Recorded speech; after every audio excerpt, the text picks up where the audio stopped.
ba ibig sabihin ng low down payment pagdating sa mga promos natin?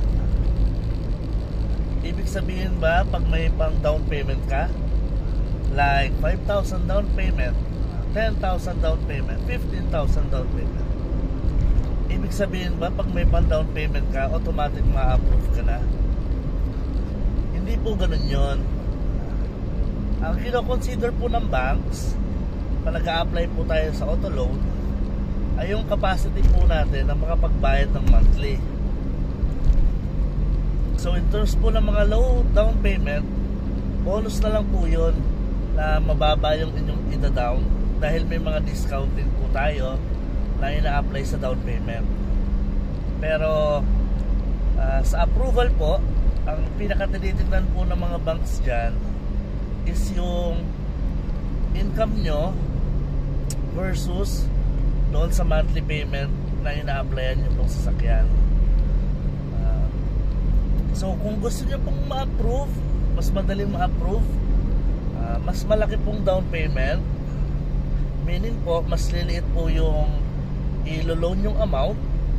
For example po, ang sasakyan po ay worth 1 million.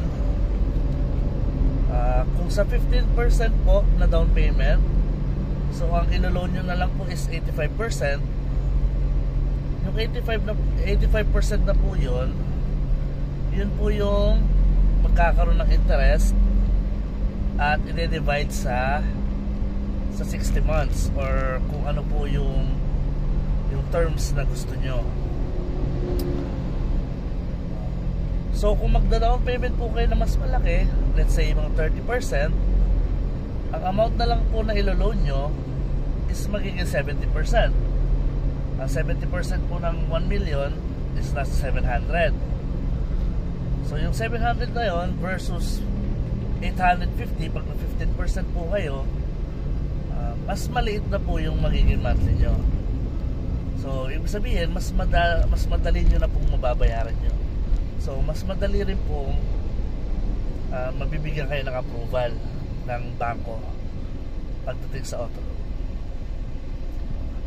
So yun po,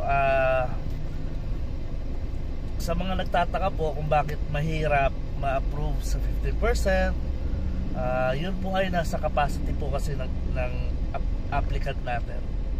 So ang usually na na-approve sa 15%, yung po talagang may kakayanan magbayad ng monthly.